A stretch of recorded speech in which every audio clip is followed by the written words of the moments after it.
Hello বন্ধুরা, আমি আজও আপনাদের সাথে একটা ভিডিও নিয়ে চলে এসেছি। তো দিনটা ছিল 13ই এপ্রিল। তো কালকে মাদের বাড়িতে মিস্ত্রি লেগেছিলো। তো সকালবেলাতে সেই কারণে মিস্ত্রিদের জন্য চা নিয়ে গেলাম, জল নিয়ে গেলাম আমি আর আমার বোন মিলে।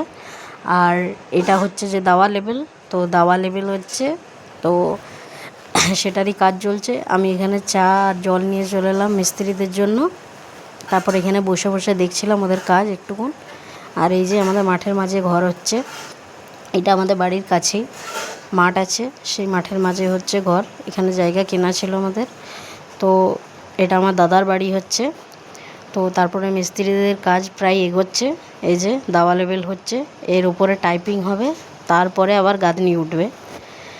তারপরে গাঁথনি ওঠার পরে তারপরে আস্তে আস্তে ঘরের গাঁথনি উঠবে, তারপরে ঘর করতে গেলে যে কত টাকার খরচ সেটা বুঝি, কারণ আমাদের বাড়িও হচ্ছে, আমার শ্বশুরবাড়িতেও আমাদের বাড়ি হচ্ছে। আর এদিকে তারপরে আমরা চলে এলাম মিস্ত্রিকে জল দিয়ে, আমি, আমার বোন আর আমার মেয়ে মিলে। তো এখন সকালবেলাতে, খুব একটা বেলা না, ওই 9টা সাড়ে 9টার দিকে তারপরে বাড়ি চলে এলাম।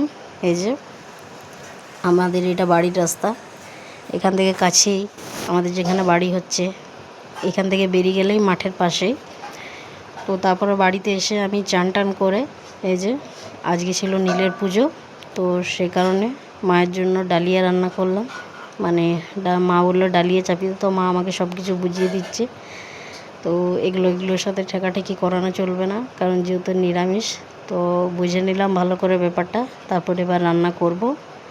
সেই কারণে আমি টমেটো তুলতে যাচ্ছি। তো ডালিয়াতে টমেটো তুলে খুব ভালো লাগে, নানা রকম সবজি দিলে। তো মাদের গাছ থেকে কিছু টমেটো তুলতে চলে এলাম। এই টমেটোগুলো খুব দাগ হয়ে গেছে, যে একটা নিলাম, আরও দেখছি কোনটা ভালো আছে। এটা বেশ পোকা ধরে গেছে, এটা ভালো নেই। আর সবগুলোই সে একই অবস্থা হয়ে গেছে, এই যে টমেটোগুলো নষ্ট হয়ে যাচ্ছে। তো এই ধারের গাছটাতে এসে আরেকটা টমেটো নিলাম, আরও অনেকগুলো টমেটো রয়েছে, সেগুলো থাক, যেটা পেকেছে সে দুটো নিয়ে গেলাম। তো টমেটোগুলো নিয়ে যাচ্ছি, তারপর এখানে জলে ভালো করে ধুয়ে নিলাম, 1 গামলার জলে। তারপরে এখানে মা দেখছি কড়াই তেল দিয়ে দিয়েছিল। তো তারপরে গোটা জিরে আর শুকনো লঙ্কা ফোড়ন দিয়ে আমি ডালিয়াটা ঢেলে নিলাম। তারপরে সেটাকে ভালো করে কড়াইয়ে লাড়ছিলাম। ভালোভাবে কড়াইয়ে লাড়ার পরে যত রকম টমেটো, তারপরে আলু, সব রকম সবজি কাটছিল মা, আর আমি এখানে হলুদ দিয়ে দিলাম অল্প পরিমাণে। তারপরে টমেটো, আলু, কাঁচা লঙ্কা ছিল কাটা, সেগুলো দিয়ে দিলাম। সেগুলো দিয়েও একটু ভালো করে নাড়চাড় করে জল দিয়ে দিলাম, পরিমাণ মতন লবণ দিয়ে ঢাকা দিয়ে দিলাম। আবার এই ডালিয়াটা আস্তে আস্তে হোক। তারপরে ডালিয়াটা আস্তে আস্তে হতে হতে আমি একটু বাইরের দিকে বেরিয়ে গেলাম। তারপরে এই যে রোদে রোদে আবার যাচ্ছি যেখানে ঘর হচ্ছে সেখানে।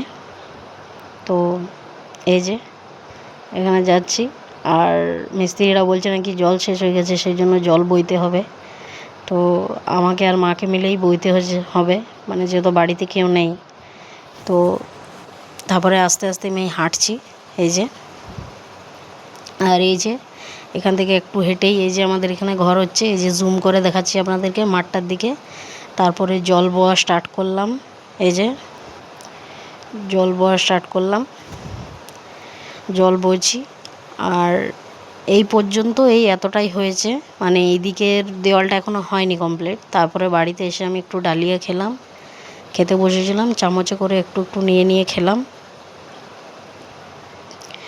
দিয়ে অল্প জল বয়ে আমি এসেছিলাম, তো আবার আমি জল বইতে চলে গিয়েছিলাম, এই যে। তো মিষ্টি এনেছিল, সেই মিষ্টিটা নিয়েই আমি যাচ্ছিলাম। তারপরে আবার বালতিতে জল বইলাম, এই পুকুরটার থেকে জল বইছি। তো প্রচণ্ড পরিমাণে জল বওয়া কষ্ট, আমি কালকেই বুঝতে পেরেছি যে যা কষ্ট বয়ে জল নিয়ে নিয়ে কাজ করা, প্রচণ্ড পরিমাণে কষ্ট। তবু যে সামনে পুকুর আছে বলে অনেকটা রেহাই। তো যখন তখন জল থাকছে না, আমরা বয়ে দিচ্ছি। আর মিস্ত্রিরা এমন, এরা একটা কোনো কাজ করবে না বাড়তি, আমাদেরকেই করতে হবে। সব মিস্ত্রিদেরই এখন ডিমান্ড বেশি হয়ে গেছে, ঘর করার মিস্ত্রিদের ডিমান্ড বেশি হয়ে গেছে। তো সব কিছু হাতের সামনে জোগাড় দিলে তারপরে তারা কাজ করবে। তারপরে মা আর আমি ভালো করে চটচট করে জলটা বয়ে দিয়ে এই যে বাড়ি যাচ্ছি। আর এখানে দেখছি আমার মেয়ে দাঁড়িয়ে আছে আমার বোন নিয়ে। তো ওর এখনও ঘুম নেই, ওকে ভাত খাইয়ে দিয়েছে, আর করে দিয়েছে, সব করে দিয়েছে। ও দেখছে যে আমার মা কখন আসছে, তো অনেকক্ষণ ধরেই নেই, ওর কিন্তু খারাপ লাগছিল। তা আমার মাকে ডাকছিল মা মা করে এখান থেকে দাঁড়িয়ে দাঁড়িয়ে। তো আমি আমার মেয়েকে বললাম তুমি ডাকছিলে, তো আমি বললাম একটু হাই করে দাও, এই দেখো হাই করে দিল। তো আজকের জন্য এইটুকুনি।